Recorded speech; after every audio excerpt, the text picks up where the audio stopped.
back at beautiful Street Josephine Restaurant on Theater Row with another edition of Play by Play, our show about shows. I'm joined by my friend and New York One colleague Frank DeLella and Tony Award-winning composer Jason Robert Brown, who has a new, highly anticipated musical, The Bridges of Madison County. Welcome, Jason. Thank you, Patrick. Hello, Jason.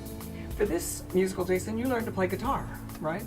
Well, I still wouldn't say that I've learned how to play it, but I did write the show on guitar. I had spent, a lot of years writing on piano, and I felt like I knew what it was going to sound like if I wrote on piano. And so I just thought, let me pick up a different instrument and see what comes out. So, what came out is largely unplayable. It takes two guitarists actually to do what I wrote down, but it gave me a bunch of different sonorities and a bunch of different energies than I think I would have had if I had just done it on a piano. Because the nature of the show itself, you took up the guitar. The show takes place in Des Moines, Iowa, actually in Winterset, in 1965 or so. It had a very rural energy and a very sort of non-urban sound, and so again, it was sort of like I can make that work on the piano, but the guitar felt so natural to what that was. Jason, you went up to the Williamstown Theater Festival to develop this show, and you did a production last summer. What did you learn up there that you're going to apply to the Broadway production?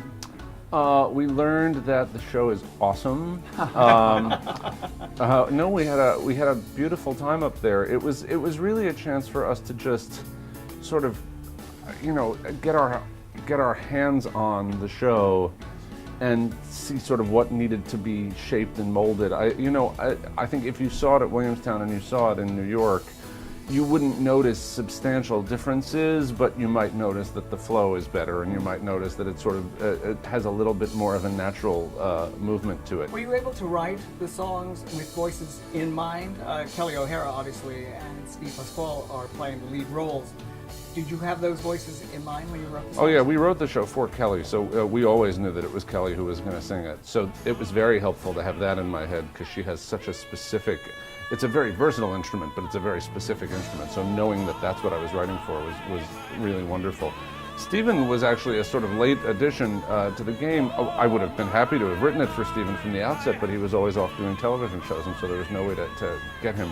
And so instead, I wrote that the way I write most of my stuff, which is just sort of on my voice and just assuming that I knew what those characters were supposed to sound like. And then when Stephen showed up and he started singing the material, I just thought, well, this is better than anyone else is going to do it. It's what I'm sure of is these are the best versions of these songs you'll ever hear. That just to have these, not just Kelly and Stephen, but also Hunter Foster and Whitney Basher, and these enormously powerful singers who can bring this material to life. It's a hell of a cast. Spinning by in just 1 second. You're going to now sit down for us and play a song from The Bridges of Madison County. Sure, absolutely. There was something in the desert. There was some place wild and green, and a child in a village I passed through. There are places that I've traveled, and so many things I've seen, and it all fades away, but you.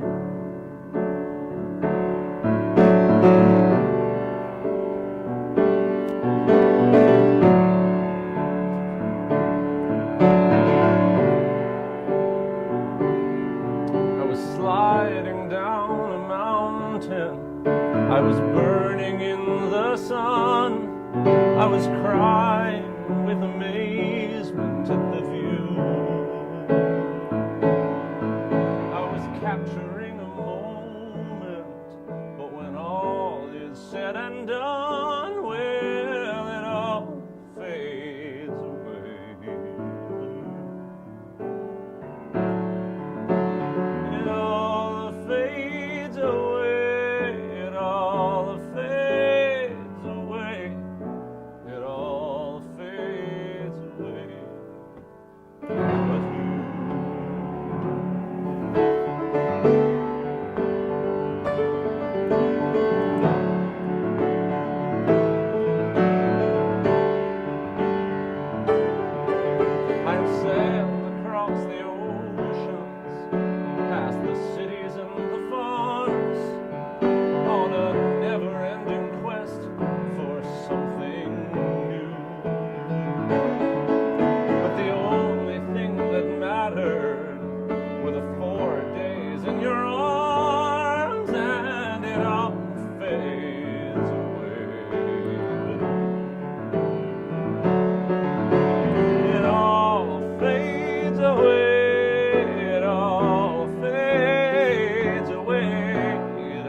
true.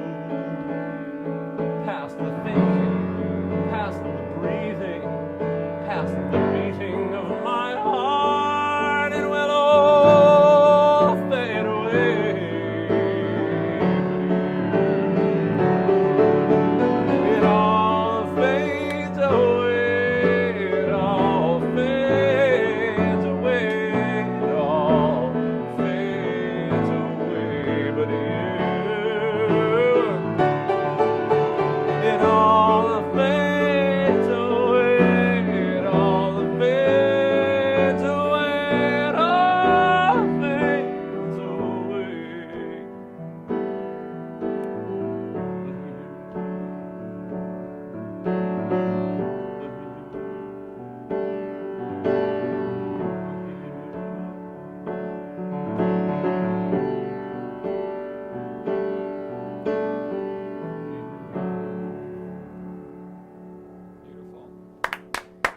Beautiful. Wonderful.